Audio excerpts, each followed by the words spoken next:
Group C group D তাদের জন্য একটা ভাতা দেবার কথা রাজ্য সরকার ঠিক করেছে। এটা কি ভাতা আমি জানি না, বেকার ভাতা না অন্য কোনো ভাতা, এই রকম বাকি যারা আছে তাদের সেই ভাতা দেওয়া হবে কি হবে না, এটা কি সার্বিক নাকি মুখ্যমন্ত্রী যাদেরকে পছন্দ হচ্ছে তাদের দেবেন আমি জানি না।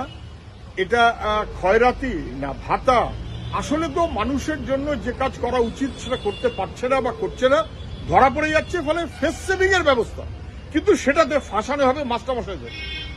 এখন নাকি বলা হচ্ছে যে মাস্টারমশাইরা এই সমস্ত রেকমেন্ড করবেন কাকে কাকে ভাতা দিতে হবে। এটা কি হেডমাস্টারের কাজ নাকি? যদি হেডমাস্টার মশাইয়ের কাছে কেউ দরখাস্ত করে তাহলে তিনি খুব বেশি হলে ফরওয়ার্ড করতে পারেন, forwarded for taking necessary action. সিদ্ধান্ত তো নেবে সরকার, হেডমাস্টাররা তো সরকার হয়নি। হেডমাস্টারদের এই মানে কি বলবো রেকমেন্ডেশনের মধ্যে অথবা নাম ঠিক করার দায়িত্ব দেওয়ার মধ্য দিয়ে হেডমাস্টার মশাইদের কোর্টের কাছে কিন্তু দায়বদ্ধ করে দেবার একটা ব্যবস্থা করছে। আমার ধারণা মাস্টারমশাই নিশ্চয়ই বোঝেন রেকমেন্ড করাটা তার কাজ নয়, because he or she does not know, তাদের জানার কথা নয়।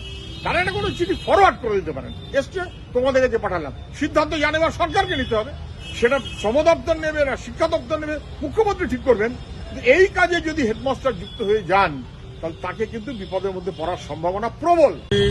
অপারেশন সিন্দুর নিয়ে পার্লামেন্টের আলোচনা চেয়েছে, এই কথাটা এইভাবে আঁটাটাই ভুল। কেন ভুল?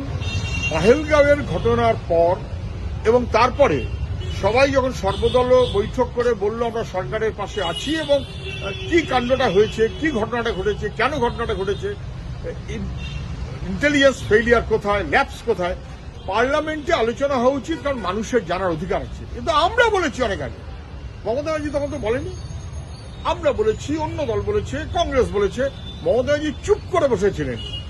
হঠাৎ তার এখন মনে হয়েছে, এবং তিনি যেহেতু অপারেশন সিন্দুর নিয়ে বলছেন, মানে পার্লামেন্ট বৈঠক, অতএব মুর্শিদাবাদ নিয়ে এখন বিজেপি বলছে বিধানসভার বৈঠক। আরে আসলে বিধানসভাকে অ্যাভয়েড করে মমতা ব্যানার্জি, লোকসভাকেও অ্যাভয়েড করতে চায় প্রধানমন্ত্রী নরেন্দ্র